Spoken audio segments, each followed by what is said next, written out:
Over-under win totals, courtesy of our friends at the PointsBet Sportsbook for 2021. Let's start with the Colts. 9.5 is the magic number for Indy. You going over or you going under? I'm on the fence with the Colts. I don't know any other way to say it. I mean, I like the roster. I really do. I got a lot of respect for Chris Ballard. I will say, like we had that draft the other day. To me, they got a little bit of a negative mojo there right now, and they got a very tough schedule to start out the year, and I guess that's what scares me. So I think I'm going under with this one. This one's tough. It really is, but I think I'm going to go like 9-8. Indianapolis Colts, and I don't know if that's going to get them in the playoffs. But I think what scares me is, who's going to be the other weapon that emerges on the offensive side of the ball? Who's going to be the other big-time difference maker on the defensive side of the ball? I mean, yeah, I know they got Darius Leonard and DeForest Buckner. Really good defense. You need somebody else. Can that be Kwity Paye? He's shown some signs. But I think ultimately what scares me is Carson Wentz, new team, hurt foot, missed a lot of camp. Now he just went on the COVID 5-day list because of a close contact and all of that. So then I look at their schedule, and yeah, I'm going to go under. I'm going to go 9-8. You slammed the brakes on your brain. I did. You heard that? Yeah. All of those things. Yeah, I did. And all that. I'm going under.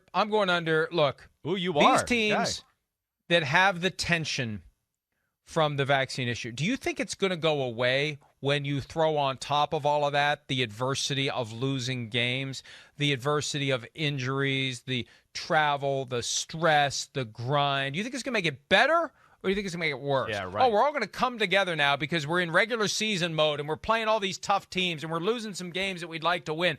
And we're a band of brothers here, even though there's this fundamental issue on vaccination status that we continue to squabble about. It's not going to go away. I think it's only going to get worse. And when you throw in the Carson Wentz angle, I understand. He was great in 2017, MVP candidate until he tore up his knee. Yeah. 2018.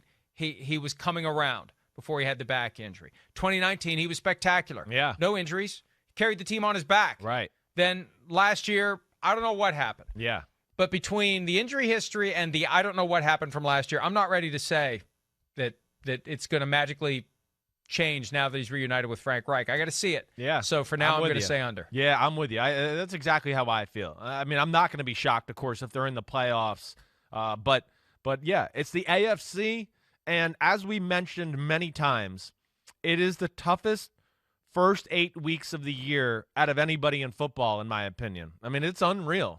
I mean, that is unreal. I know we got the Texans week 6, but those other 7 games are legit. I don't know if they're going to make the playoffs or not, but I can tell you they're going to be really tough, close football games, all those other teams, and they're not going anywhere. Like the Seahawks, the Rams, the Titans, the Dolphins, the Ravens, the 49ers, and then the Titans again, they're not going to fall off planet Earth. They're not. They're going to be they're going to really, pose some problems for a lot of football teams, and I'm with you. Got to see it to believe it.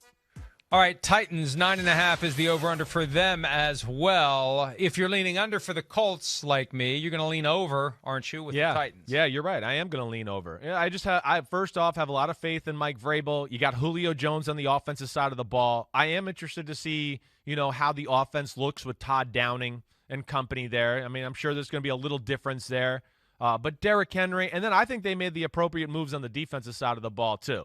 They made their secondary better. Janoris Jenkins was phenomenal last year for the Saints. You've heard me say I would argue he was better than Marshawn Lattimore for most of the year last year. Bud Dupree, I know we're not going to expect anything from him early on in the year.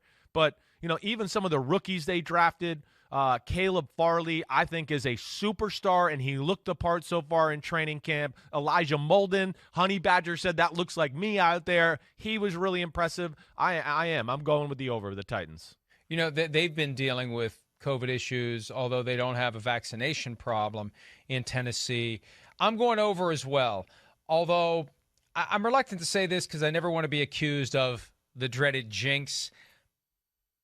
I see on social media all the time, hey, will Derrick Henry rush for 2,000 yards again this year? No, he won't, because no one ever has. Now, that doesn't mean it's impossible, but you're expecting a lot. When you set the bar at 2,000 for a guy, that's a lot. And I remember when Adrian Peterson cracked 2,000 in 2012. He starts talking about 2,500. You forget how difficult it is.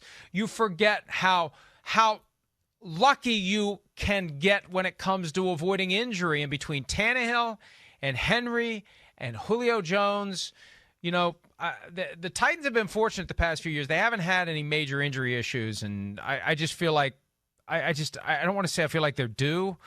I just feel like they're due. I don't know. I just feel like there's something that's bugging me about the Titans going into this year. I'm having a hard time, obviously, articulating it, but there's something that's holding me back from saying this is going to be an elite team. Maybe I'm wrong. Yeah. But I feel like it's going to be hard to duplicate what they've done the last 2 years. I mean, I don't doubt that. I mean, and the other thing we got to take into account here, the AFC South, they're playing the NFC West and the AFC East. Like, that's where I'm not going to just go crazy. Those are maybe the two best divisions in football. Certainly, you got 6 teams from those two divisions where you go, whoa, have fun playing them. All right, Jacksonville. Over under 6. I guess how far under 6 do you think they'll be? Well, this goes back to like what I said the other day. Who was on crack to put them at 6 wins? Okay. Sorry, Liverpool. All right. I'm going to get bleeped out on Sky Sports because I said they crack. bleeped you out for saying smoking crack the other day. I don't know. That was a shocker to me. But wait, now let me just tell. Yeah. I know. We're sorry, Courtney. I'm sorry, but I just got to say this. They have gone, and we love the folks at Sky, and we love the folks in the UK who have been watching the show. Awesome. I hear from folks all the time. Yes. But it's gone from heavily kind of bleeped to then they had an age restriction. Like you had to get a PIN code to access the show, and they weren't bleeping anything. Right. Now they're just bleeping everything. Somebody must have complained about the PIN code. So somebody over there, I'd like to know the guy who's sitting over there with a cigarette and a cup of coffee just pressing that button. Oh, here these guys go again.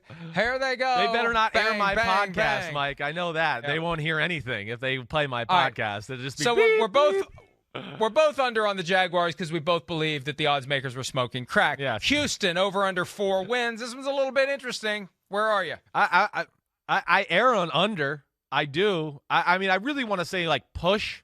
I guess if you're gonna really make me say it, I would go push. I mean, I really think it's 3, 4, 5 wins. I just don't see it.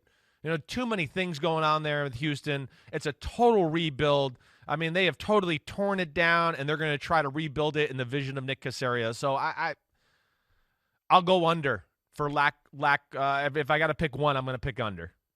I'm going to go over because they're going to be the team that everyone assumes is a bye week, and they're going to surprise some people sleeping. Some of these. Because even the bad teams need to be able to point to other bad teams and laugh. And some of those bad teams are going to find out the hard way that they shouldn't have taken the Texans for granted, and that's going to help them get to at least 5 wins. 5-12, not quite a ticker tape parade in Houston, but better than we expect. Hi, I'm Mike Tirico, and thanks for watching. Make sure to hit subscribe for the latest news and highlights from NBC Sports.